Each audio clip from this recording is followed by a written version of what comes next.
Au-dessus des puissances, au-dessus des rois, au-dessus de la nature et de la création, au-dessus de tous les plans des hommes sages, bien avant le monde tu existais. Au-dessus des royaumes, au-dessus des trônes. Ce matin, donc, par la grâce de Dieu, nous voulons continuer dans notre programme, à savoir le moment de partager sa parole, qui est notre ligne de guide. Et nous n'allons pas oublier de saluer nos très chers téléspectateurs qui continuent de disposer de leur temps pour suivre nos messages vidéo. Et nous voulons davantage vous assurer, bien-aimés, que ce temps que vous disposez n'est pas une perte. Dieu va s'en servir pour opérer dans vos vies selon ses plans parfaits. Alléluia. Donc par la grâce du Seigneur ce matin, nous voulons introduire ce thème, la vanité de ce monde.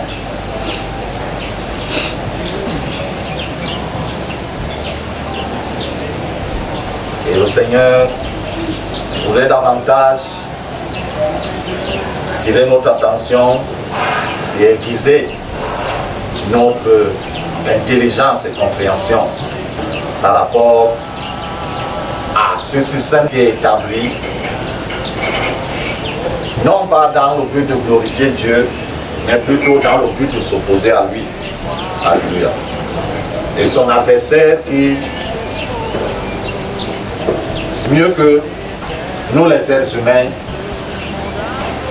des dérives qui en découlent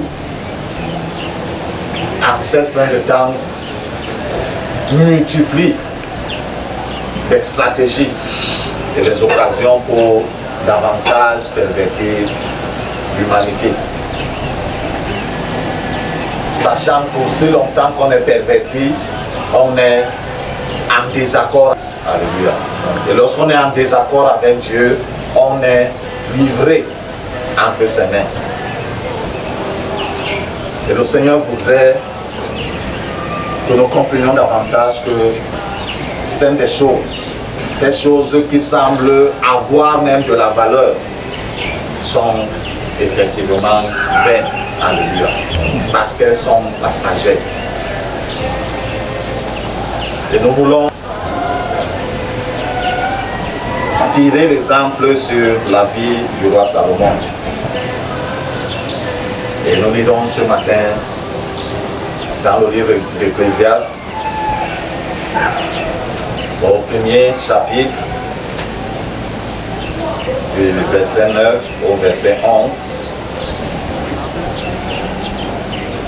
Ecclésiaste chapitre 1, verset 9 au verset 11.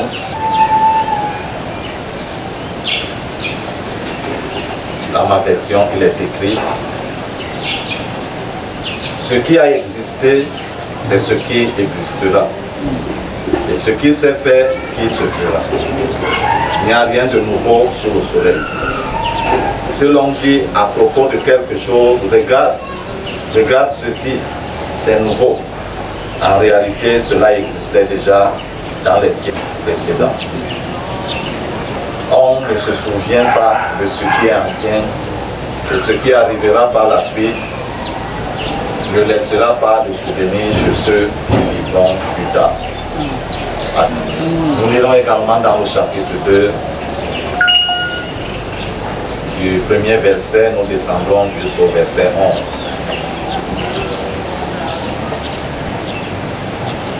Ecclésiaste chapitre 2, premier verset jusqu'au verset 11. Je me suis dit dans mon cœur, allons, et c'est la joie goûtera au bonheur. J'ai constaté que cela aussi, c'était de la fumée.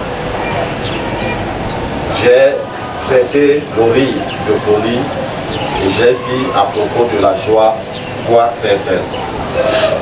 J'ai imaginé dans mon cœur de livrer mon corps au vin tout en me conduisant avec sagesse et de m'attacher à la folie jusqu'à ce que je vois ce qu'il est bon pour les humains de faire sous le ciel tout au long de leur vie. Je me suis lancé dans de grandes entreprises, puis construit des maisons, je me suis planté des vignes, je me suis fait des jardins et des vergers, et j'y ai planté toutes sortes d'arbres fruitiers.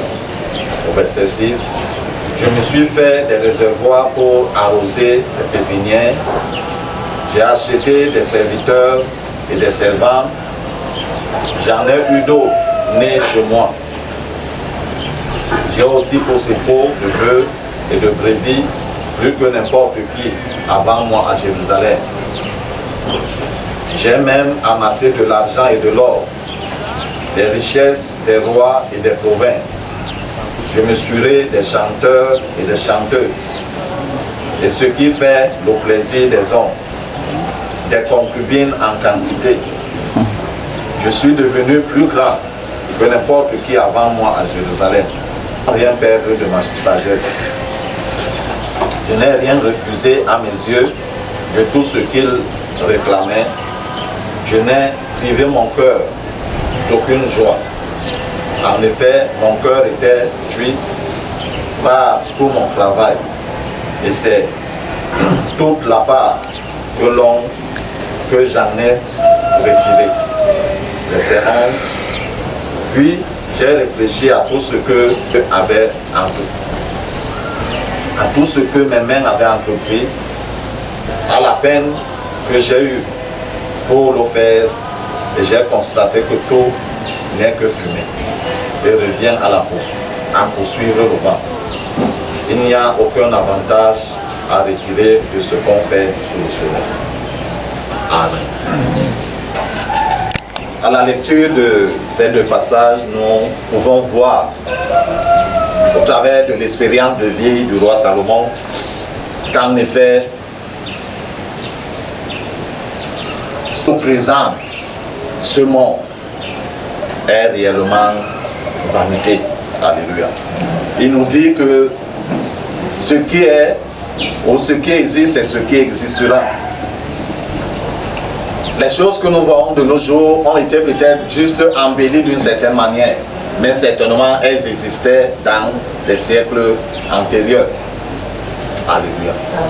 Il fut un moment où on gardait les cheveux, l'afro, comme on disait le plus souvent comme ça. C'était à la mode. Donc on voit quand j'étais petit, la mode était les sabots bien, bien. Et le pantalon venait serré ici et à la fin là c'était la patte d'éléphant, c'était à la mode. Après un certain moment, tout est passé, alléluia. Et plus tard, les choses là sont revenues. Et si quelqu'un n'a pas vu les photos ou n'était pas encore né à cette époque-là, pouvait croire que ce qui se présente là est nouveau. Pourtant, c'était quelque chose d'ancien qui a été seulement ramené et renouvelé. Et comme je disais tantôt, le diable multiplie toutes ses stratégies afin d'égarer bon nombre parmi les êtres humains. Lui-même sait que les choses là sont vanité. Même les bijoux en or à un certain moment, non pas que ça perd sa qualité, mais on n'en a plus besoin parce qu'il y a des choses sur le marché. Alléluia. Même si tu as acheté ta veste à 10 millions de francs, un jour, tu vas voir une coupe de veste qui va te faire comprendre que la veste de 10 millions là n'est plus d'actualité. Alléluia. Ne parlons pas des voitures. Amen. N'en parlons pas des maisons. Il y a un quartier ici à Douala, on nous disait que quand tu achetais le terrain dans ce quartier, quand tu veux construire, tu viens voir d'abord qui habitent là-bas avant. Tu leur montres ton plan. Alléluia. Ton plan de construire, qu'est-ce que tu veux construire? Si ton plan ne vaut pas la peine, on te dit, mon gars, tu vas encore réfléchir avec ton architecte. Et le roi Salomon nous dit qu'il a recherché ces choses. Plein de sagesse qu'il était. Il a livré son cœur à la joie. Il a livré son corps au vin. Il a cherché les belles choses. Il s'est lancé dans les entreprises. Il a construit des maisons. Il a fait ceci. Il a fait ceci. Il a fait toutes ces choses. Plus qu'on en fait aujourd'hui. Lui seul avait les plantations et les maisons et les troupeaux de brebis et les pépinières de ceci et les... Lui seul. Ce n'était pas 10 personnes. Lui seul avait toutes ces choses. Mais il conclut à la fin que c'est de la fumée. C'est vanité. C'est un exercice à poursuivre le vent. Il a déjà poursuivi le vent. Hey.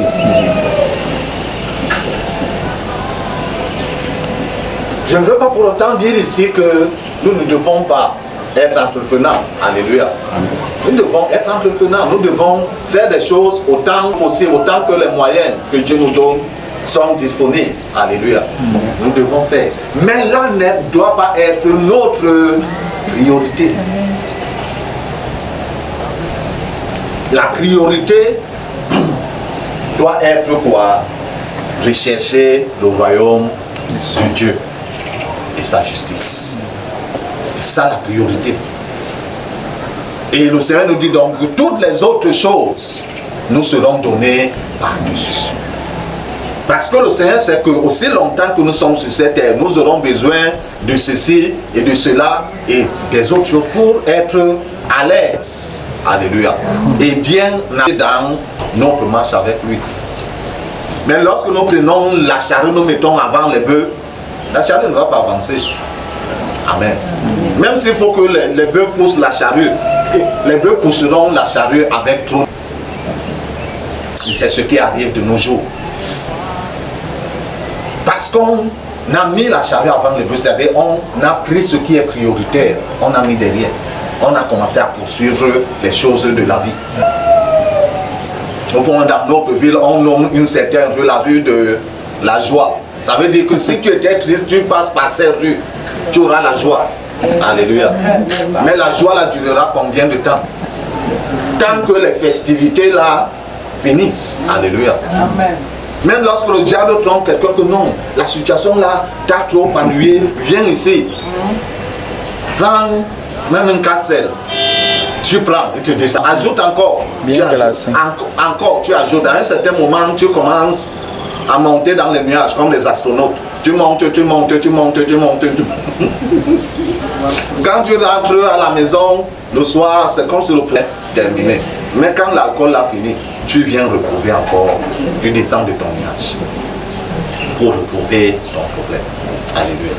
Par contre, lorsqu'on est en relation avec Dieu et on s'efforce à améliorer cette relation, lui, il nous communique la joie. Amen. La joie véritable. Amen. Parce que lui, il est la joie là. Et même lorsque les situations arrivent, ces situations ne vont pas enterrer cette joie. Parce qu'il est la source qui nous alimente. Alléluia. Et lorsqu'on n'a pas compris cela, on commence à rechercher la joie, le plaisir, le bonheur dans les choses éphémères. À un moment donné, nous penserons être dans la joie, nous penserons avoir du plaisir, nous penserons être dans le bonheur. Mais lorsque ces choses-là montrent leur vraie face, nous allons comprendre que nous nous sommes débattus pour rien. Là, il suffit juste pour ceux qui ont de la fortune, il suffit juste d'un mauvais calcul, d'un mauvais investissement, et ça tourne comme ça, les milliards de francs là ne vont plus revenir. Alléluia. Il suffit juste d'un tremblement de terre ou d'un éboulement de terrain comme on a vu l'autre jour à la télé, et les immeubles là, c'est vrai, bon, les assureurs vont dédommager, mais ils vont dédommager un peu plus tard. Alléluia. Et ce ne sera plus sur le même terrain là qu'on pourra investir. Seigneur, en ce matin, sur l'exemple de la vie du roi Salomon, voudrait nous amener à comprendre que c'est en lui que nous devons mettre notre priorité. Amen. Si nous voulons nous investir, investissons-nous à mieux connaître Dieu, investissons-nous à mieux entretenir notre relation avec Dieu, investissons-nous à la recherche de ce qui est éternel. Parce que c'est demeure. Alléluia. Les autres choses, nous en avons besoin, bien entendu. Mais ce n'est pas là où doit être notre priorité. Parce que, bon, je n'ai pas encore vu quelqu'un qui a eu de l'argent au point où lorsqu'on est en train de l'enterrer, on l'enterre avec l'argent, peut-être avec ses chéquiers, qui va continuer à écrire avec les chèques là-bas. Ou alors il avait trop de voitures, pendant qu'on l'enterre, on met même la voiture la plus chère qu'il avait achetée. C'est les vivants qui vont s'en servir. Et quelquefois même ces vivants-là dilapident même ce qu'il a eu à se donner tant de mal à construire. Où une situation arrive. Je me souviens, c'est un enseignant que j'ai connu pendant le secondaire, nous rapporte que c'était un homme aisé. Alléluia. Étant à Yaoundé, il avait 9 taxis. C'est-à-dire qui était fonctionnel. Lui-même était. Mais lors du 6 avril 84, tous les taxis là, parce qu'ils étaient garés dans un même endroit et les balles perdues ne choisissent pas. Alléluia. Malheureusement, tous ces 9 taxis ont brûlé parce que la balle perdue est arrivée. Comme on garde toujours nos taxis avec le carburant. Parce qu'il faut que la personne qui prend son tour, si vous êtes deux, n'est pas à se casser la tête. C'est comme ça que toutes ces voitures ont brûlé. Et du haut qu'il était, il est descendu là-bas. S'il avait mis l'espoir sur tout cela, il se serait suicidé. C'est pourquoi le Seigneur attire notre attention, bien aimé. Alléluia. Que nous puissions rechercher en lui notre satisfaction. Et ce qu'il nous donne, c'est vrai, ça doit nous réjouir, mais nous permettre à mieux nous exercer à le connaître. Mais pas les choses qui sont, quelle que soit la chose, que ce soit l'argent ou que ce soit les voitures, quelle que soit la chose, parce que cette chose qui existe là maintenant n'existera plus demain. Ou qui a de la valeur là maintenant n'en aura plus demain.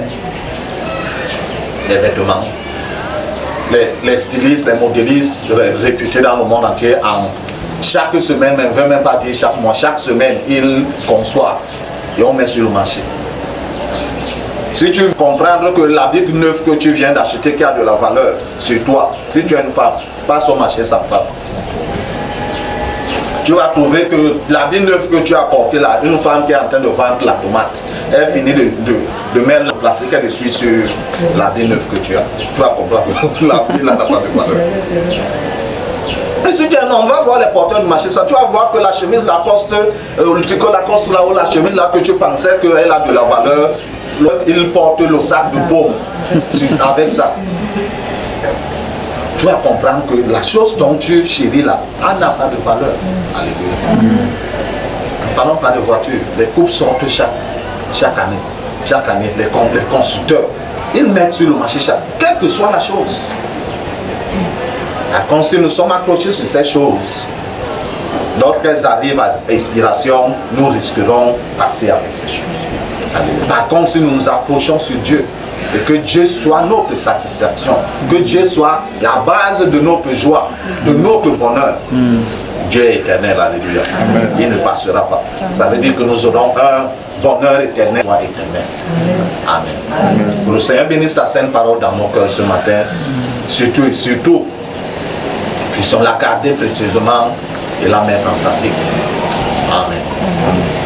Seigneur de fidélité, dans le nom de Jésus-Christ de Nazareth, j'élève ma voix au Père. À la suite de cette parole que tu nous adresses, au Dieu, afin que notre roi et notre Père, tu donnes la compréhension nécessaire et suffisante à cette personne, notre Dieu, qui disposera le temps, une minute de son temps pour suivre ce message. Dieu de bonté, de fidélité, que ce soit au Seigneur une personne avancée en âge, que ce soit un adulte, que ce soit un jeune, un adolescent et même un enfant au camp. Père de gloire, accorde-lui cette compréhension nécessaire. Et donne-lui la grâce, Père éternel, notre Dieu, de saisir ta pensée, de la mettre en pratique au nom de Jésus-Christ. J'élève davantage ma voix au Père éternel. Pendant cette minute de temps que la personne disposera sur ce message, que tu étends ta main toute puissante, Seigneur, notre Dieu, dans sa vie, pour intervenir favorablement au nom de Jésus-Christ. Oh Dieu de bonté, de fidélité, tu scannes, Seigneur, des aspects de sa vie. Oh ton adversaire, Dieu, a étendu sa main destructrice, doigt de gloire et de grâce, pour renverser ses œuvres au nom de Jésus-Christ. Quelle que soit leur étendue dans sa vie, Seigneur, intervienne et renverse au nom de Jésus-Christ Nazareth. Porter la réparation, oh Dieu, afin d'apporter la libération, Seigneur notre Dieu, afin d'apporter au Père éternel notre roi le relèvement et la restauration dans la vie de la personne. Quel que soit l'aspect, Seigneur, toi tu connais, au Père éternel, chaque être humain, quiconque. Visite la personne, Père éternel, de manière particulière, à la gloire et à la gloire de ton Saint-Nom. Et accorde à cette personne, au Père éternel, notre Dieu, un souffle nouveau. Accorde à cette personne, notre Dieu, un relèvement effectif dans sa vie et dans les situations de sa vie, au nom de Jésus-Christ. Seigneur, merci, parce que tu es Dieu. Merci parce que tu agis toujours, au Père éternel, selon tes perfections. Ton Saint-Nom soit élevé, honoré au éternel, au nom de Jésus-Christ. Bien avant le monde, tu existais. Au-dessus des royaumes, au-dessus des trônes.